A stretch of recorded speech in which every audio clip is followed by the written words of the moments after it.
Hi, my name is Serwesh. In previous video I showed how we can use AI to make a web page, and today I have completed my design.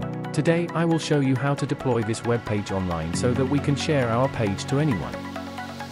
Let's take a quick tour of what changes are introduced in the web page.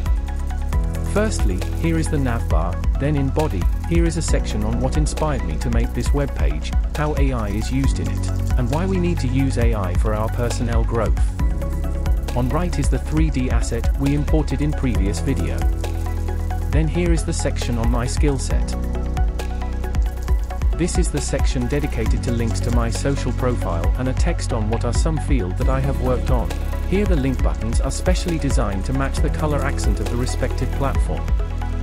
Next section is contact page with necessary information on how to contact me. At the bottom is the footer of the page. Now I will show how to deploy this page using Netlify platform. For this you will have to sign up into the site.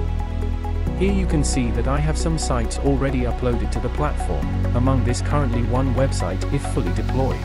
Now let's deploy our page, click on Add New Site button. Now upload the folder containing the HTML file. Click on Upload button to start uploading file. We can see that site is being deployed. Here is the uploaded site link. We can customize the link later according to need. Here is the web view of our web page. Site in Netlify can be uploaded directly from GitHub repository. Thanks for watching. Please like this video and share with others.